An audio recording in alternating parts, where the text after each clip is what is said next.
Assalamualaikum warahmatullahi wabarakatuh. Salam rahayu, salam sejahtera bagi kita semua. Insya Allah paling rahmat dan berkah bagi kita semua. Nanti kali ini Bapak ingin memberikan wawasan tentang apa yang namanya akhir zaman dan apa bedanya dengan kiamat.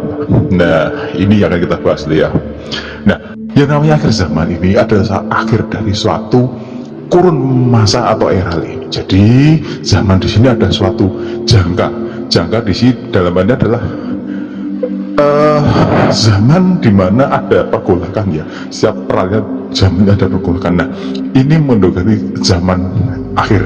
Nah, akhir di sini apakah bedanya dengan kiamat, Mbak? Beda. Kiamat di sini adalah akhir dari dunia, sedangkan akhir zaman adalah akhir suatu masa atau pemerintahan yang ditandai dengan pergolakan-pergolakan besar. Nah, tetapi kenapa banyak sekali yang menyatakan Dajjal sudah keluar, Mbah? Ya, Dajjal sudah keluar dan anak buahnya sudah menyebar kemana-mana, menunggangi semua yang bersifat baik ataupun buruk. Justru ini menumpangi hal-hal yang baik ya. Nah, yang sudah terjadi kemarin itu. Terus apa yang akan terjadi ketika akhir zaman ini terjadi? Akhir zaman ini sendiri bagi Mbah ini adalah bukan dari kiamat Akhir zaman berbeda dengan kiamat. Sekali lagi, akhir zaman berbeda dengan kiamat ya. Akhir zaman adalah akhir dari suatu pemerintahan, suatu masa atau era di mana ada pergolakan, dan kiamat itu adalah akhir dari segalanya di dunia ini. Nah, terlepas ini ada kiamat kubro dan kiamat sugro, monggo, wallahu alam, tetapi yang pasti ini berbeda. Terus pandangan Mbah seperti apa? Nah, pandangan Mbah Mul sendiri tentang akhir zaman ini sudah terjadi dan sudah terlihat jelas, nampak sekali ya. Pertama dari segi doir ya, kita bicara dari doir, terlihat ya, terlihat jelas bahwa beberapa aktivitas bencana ataupun aktivitas dari gunung berapi ya, yang waktu kemarin itu adalah sudah tanda-tanda dari akhir zaman, tapi bukan kiamat ya, akhir zaman. Dan ini sudah terjadi beberapa bencana, gempa, fenomena-fenomena alam itu sudah terjadi, dan banyak sekali di sini pergolakan besar di dunia nyata ya. Terutama kemarin saat pilpres kemarin itu sudah sudah luar biasa itu. Itulah tanda-tanda dari akhir zaman. Nah, apakah yang akan terjadi? Nah, ini yang kita bahas lebih dalam ya. Terus dari sini Mbak, apa bedanya dengan kiamat? Nah, kiamat sendiri ini sebenarnya kan sudah jelas ya, hancurnya alam semesta. Tetapi di sini banyak yang menghubungkan bahwa akhir zaman ini sama dengan kiamat. Mbah rasa beda dan memang beda. Memang Dajjal dan beberapa tanda-tanda itu sudah keluar, tetapi masih berbeda dengan pandangan Mbah ya tentang itu, dan tandanya memang jelas.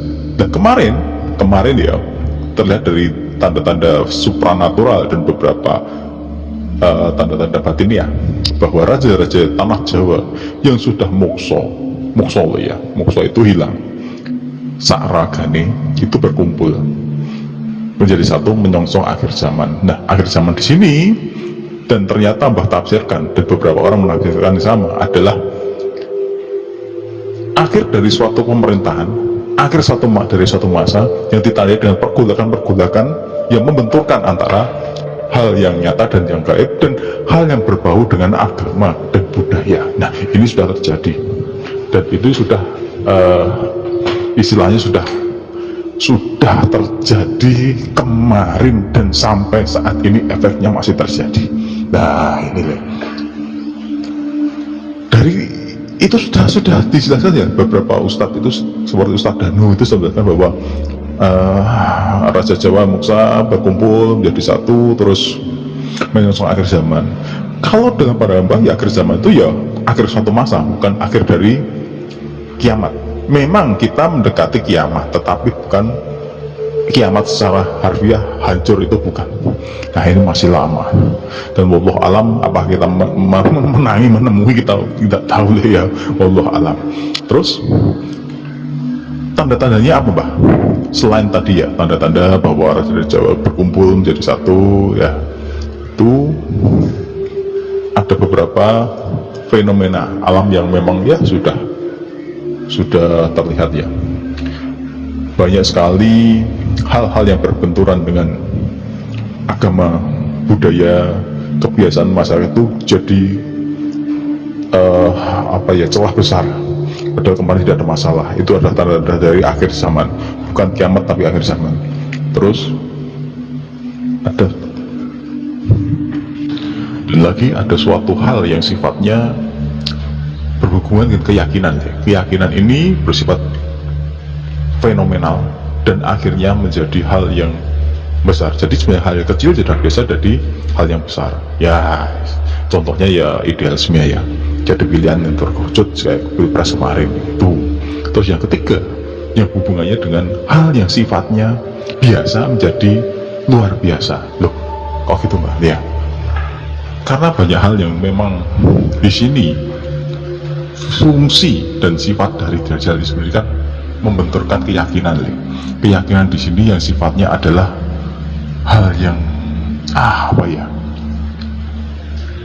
merubah pikiran, merubah motivasi, merubah struktural, dan juga merubah apa yang namanya keyakinan di dalam diri masyarakat. Itu akan berubah drastis, terutama ya kayak kembali apa-apa dibid'ahkan, apa-apa disesatkan, terus yang biasa jadi tidak biasa. Ini ada tanda-tanda Dajjal sudah keluar, dan ini ada tanda-tanda akhir zaman. Nah, akhir zaman ini ya berbeda dengan kiamat. Memang kiamat ini ya tandanya keluar Dajjal, tapi belum mencapai kiamat menurut Mbah lo ya. Nanti kalau memang ada yang berbeda ya semoga kalau Mbah itu menafsirkan seperti itu. Yang penting kita hidupkan logika, nalar kita nyalakan, perbanyak dan dekatkan ke Allah. Jangan salah pengajian, jangan salah bergaul, karena nanti jika tersesat itu bahaya. Karena nanti mindset atau yang namanya idealisme diri akan hilang. Ya sekarang seperti itu. Wallahu a'lam. Nah, semoga ini bermanfaat. Wassalamualaikum warahmatullahi wabarakatuh.